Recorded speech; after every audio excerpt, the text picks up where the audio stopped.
shameless plug time. It would really mean a lot if you subscribed. And let's get into the video. So the first one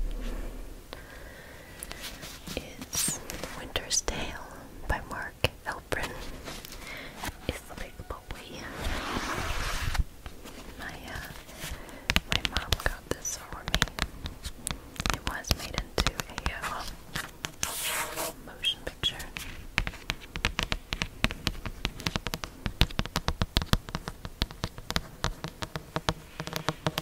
I have not seen the movie,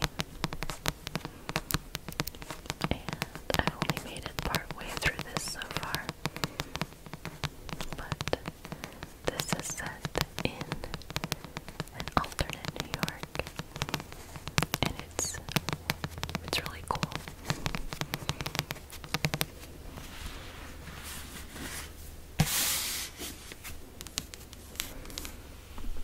Mark Elbrin's masterpiece will transport you to New York of the Belle Epoque, to a city clarified by a siege of unprecedented snows.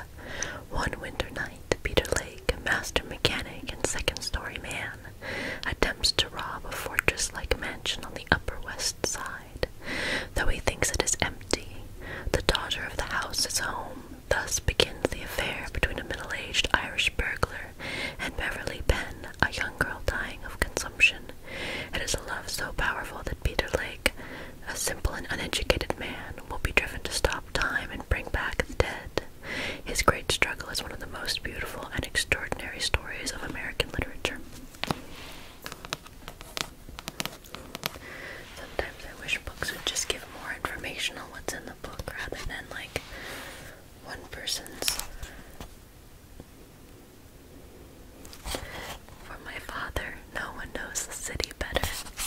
I didn't catch that before. You know, rather than like, this was extraordinary, says New York Times bestseller, such and such.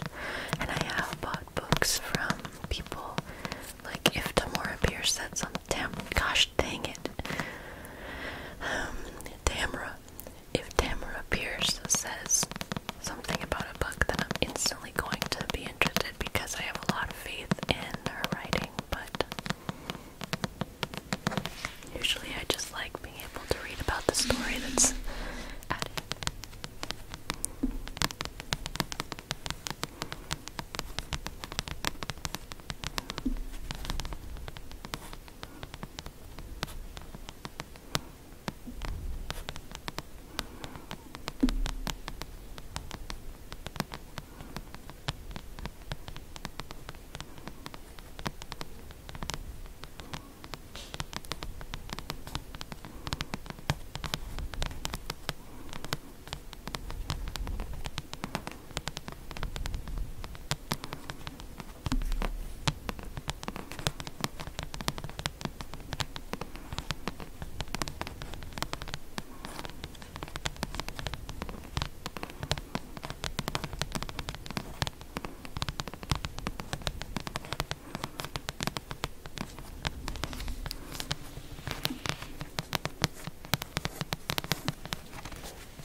Privileges was nearly about to pledge himself to a lost derelict. It made no sense, unless one were to consider an eternity of things that fly in the face of the proper joys and privileges.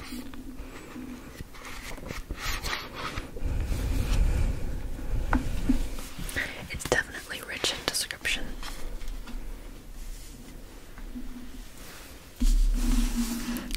Next up is, it is 3 books by L.J. Smith. And if that name sounds familiar, it's because L.J. Smith wrote the Vampire Diaries books, which in the Vampire Diaries books, Elena is platinum blonde. And it's so different from the TV series. Oh my gosh. And I think I've discussed this before, but there's Kitsune in the books, and there's this whole different dimension, not like the one that Damon and Bonnie get stuck in, but it's like the demon dimension or the soul world or something. And I remember there's this one scene, and I think that second book, I mean, I liked Damon, whatever, okay, I'm gonna have to cut that out, but anyway, yeah, Damon was my favorite, even in the books. I feel like I want to get in trouble for that, but they went to this party to get more information, and outside, what they were walking across was this glass top to this giant koi pond, and it was like, is it a koi pond? But there were giant koi fish underneath it, and I just remember thinking how beautiful that must be. I mean, as long as the water's clean, but you know, in a romantic fantasy book sense, just how gorgeous that would be. Just walking across this like crystalline glass floor and these giant glittering scaled fish just mesmerizingly flowing underneath with all their spots and colors and slowly moving, and I just want to sit down and watch. But I just thought that was just a really beautiful description, if I remember correctly. Not that these are the Vampire Diaries. These are prior to that, when L.J. Smith was doing like novellas. This friend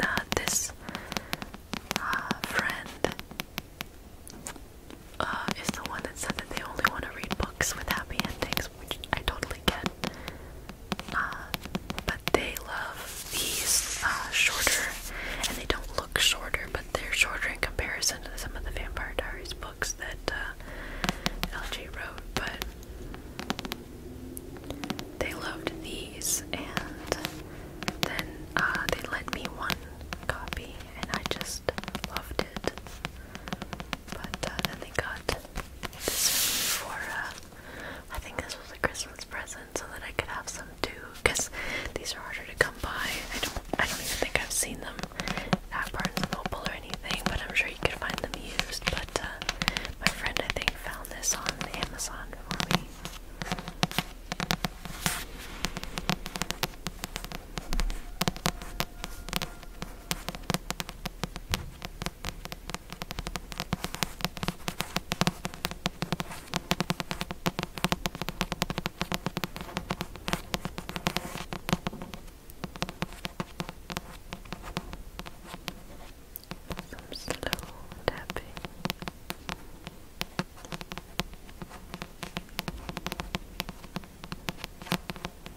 she was diagnosed with terminal cancer. Now Poppy's only hope for survival is James, her friend and secret love. A vampire in the night world, James can make Poppy immortal. But first they both must risk everything to go against the laws of the night world. That's the one that my friend lent me. Fugitives from Night World, 3 vampire sisters leave their isolated home to live among humans and daughters of darkness. Their brother Ash is sent to bring the girls back, but he falls in love with their beautiful friend. Those 3 sisters are mentioned in Secret Vampire. 2 witch cousins fight over their high school crush. It's a battle between black magic and white magic in Spellbinder. And then there's 2 others. The first one, or the other option, I should say, like this is like the red Night World option. It says volume 1 or number 1, so I guess this is number 2, and it's blue. It says Dark Angel, The Chosen, and Soulmate, and I'm not counting correctly at all on my fingers. And then volume 3 is green, and that says Huntress, Black Dawn, and Witchlight. I think Huntress was my friend's favorite, so I'll have to get those. But I got this after my red book series, and I feel like that would probably have been a stretch to count that as red, but a person's gotta do what a person's gotta do.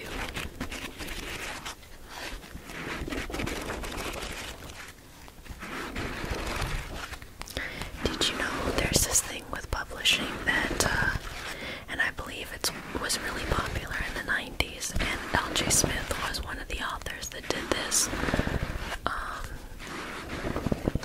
and a publishing house would say, okay, we want a happy ending vampire love triangle novel, and we want it to be about this many pages.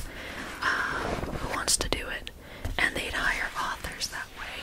So it was a way of, I think, getting around author rights. But there's a term for that type of solicitation for authors.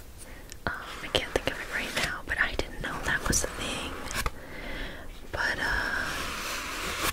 I remember when I was really into Vampire Diaries, and I have some of the books over there. I could probably show you in another, I could do just vampire books. I could do a just vampire books video. I could do it just like witchcraft fantasy books video. Ooh, that could be fun. I could do it just dragons. Oh, that sounds fun. Anyway, I'm trying to come up with like ways to show you more of my books. But anyway, I didn't know that was a thing. So when I was into Vampire Diaries, I still am, but like this was when it was out, and it was, geez, I remember walking around the mall and seeing the giant banners that would hang off the ceiling, and they were like long and rectangular. You know how they'd like advertise things on those? Well, I remember seeing the first promo pictures for the show, and I was eating tuna salad with my mom, and being like, oh, I'll give it a shot. But anyway, they had these they were at Walmart, and they didn't even have an author listed on them, so it's not like I could go home and Google the author to see if they had any more like that, because it was the same kind of thing. It would be a publishing house, and that would say, hey, we want this kind of book. We want an animal shifter heroine or hero, and we want there to be multiple worlds in it, and, you know, make it happen. I didn't know that was a thing. Maybe if I can remember the word for it, I'll like put it like, you know, like usual, like right there.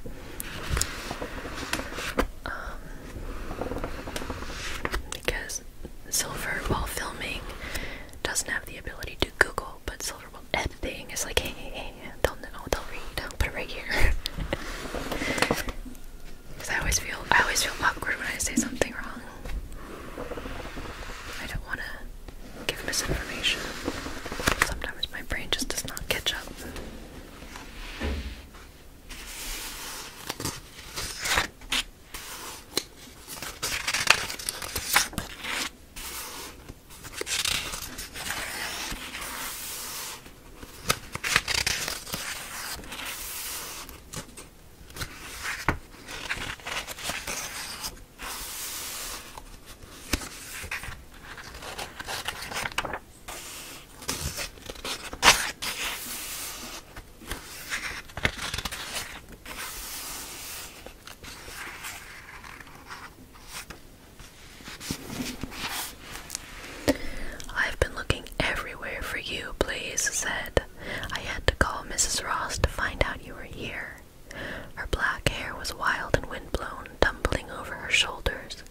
stealing from The Fellowship of the Ring, The Two Towers, and Return of the King.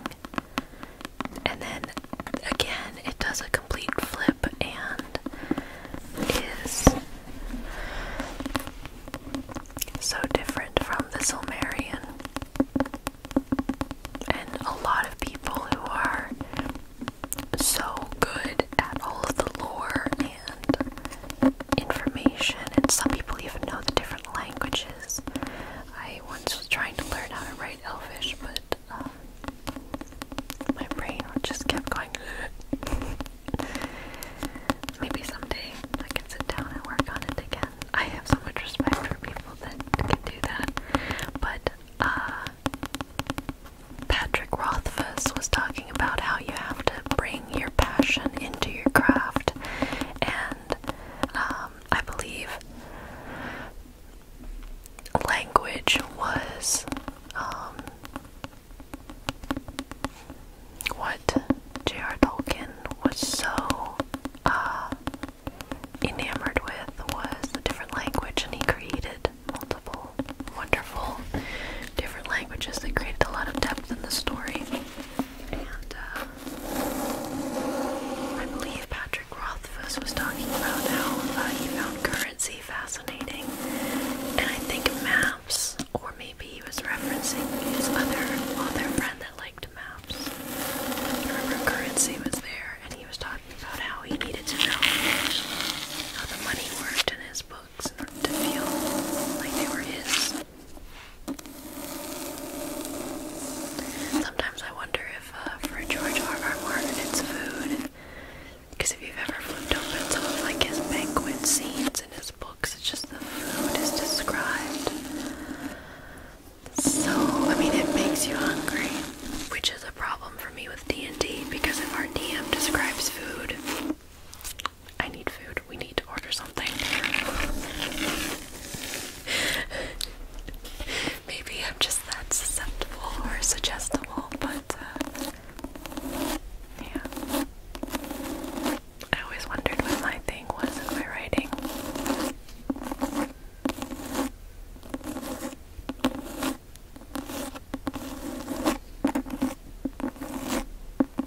Here's a question.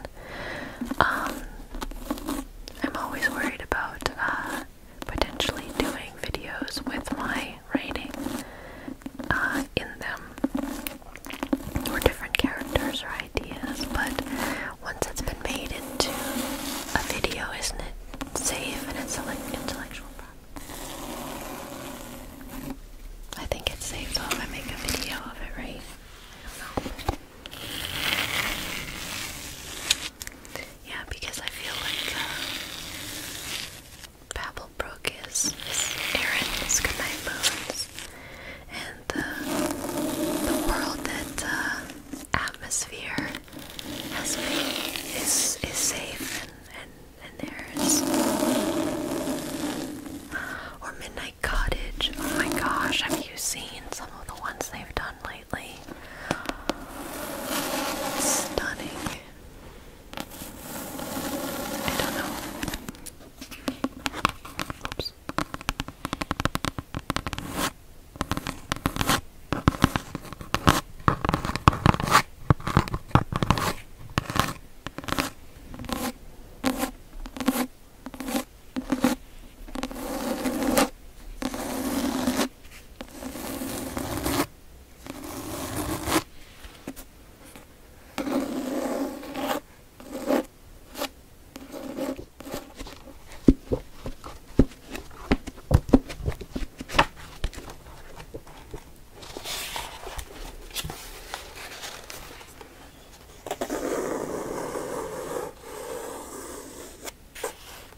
C.S. Lewis and J.R.R. Tolkien were friends.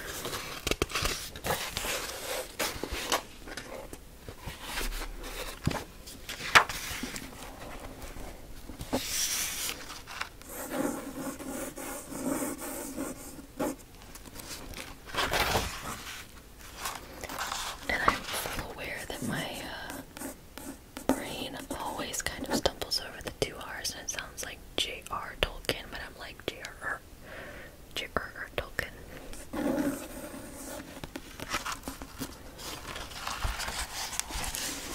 I was at a Ren fair and the person was talking about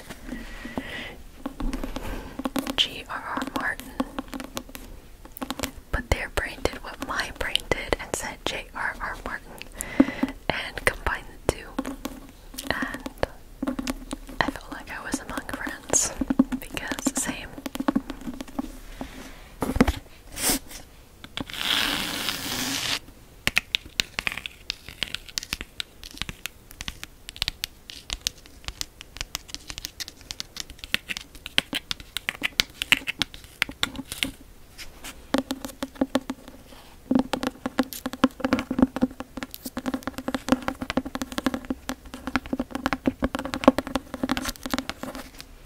So, last but certainly not least was what Allie Marie had convinced me to get and said was really good. And they're just one of the sweetest people. I've been really fortunate in the community, though I've made some really, really nice friends. But, hold on. I hadn't even opened this yet. And I kind of wanted to save that for you guys. And also I was still in the process of finishing the Throne of Glass series. Ironically, my friend that also likes the L.J. Smith books and one of the few people who knows of, wait for it, I can get it right, Tamara Pierce, who know of Tamara Pierce's books, just texted.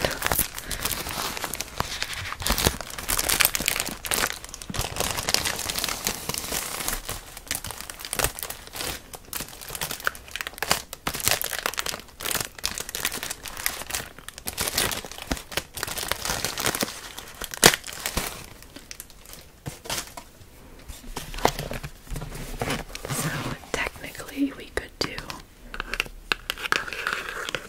11 books, but I'll just pull out the first one. But we can also, I thought tapping on the box would be lovely.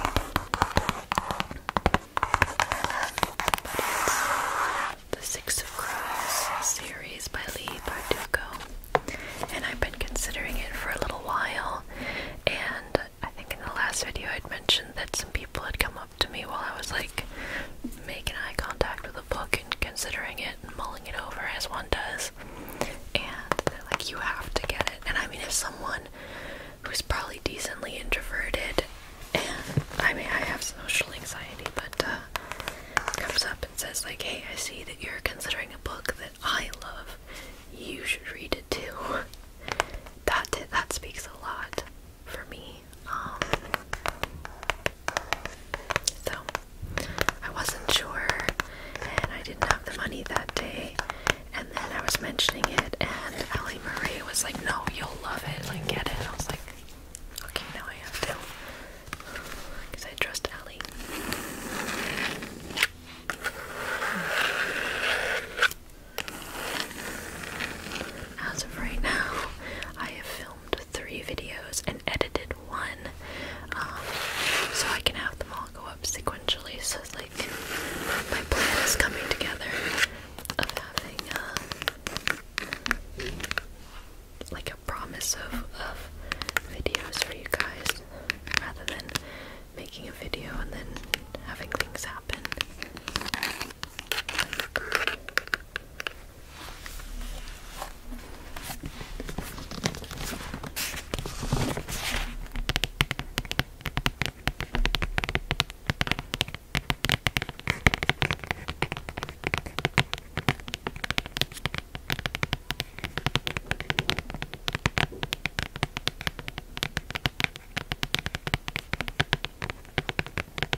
once a week they do said Inej. Inej or Inej. Her little imp horns popping along with her head. That sounds so sweet.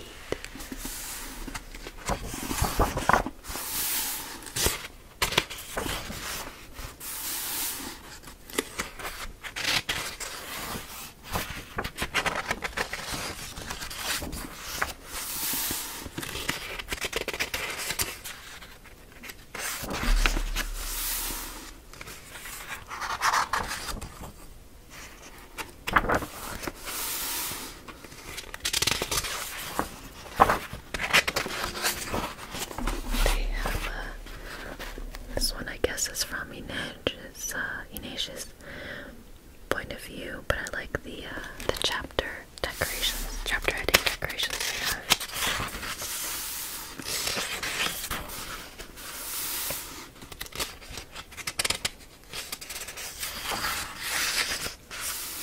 Yeah, so then this one is from Jesper's point of view. Oh, wow, that's beautiful. It's kind of like a starry night, almost blackout page, and you can see the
Christmas Epiphany, all are gates to the great kingdom, Tempestary of goddesses. Oh, I forgot. A section on Valkyries too. Interesting that they'd have them listed. Here we go, Fairies of the Hearth.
if you are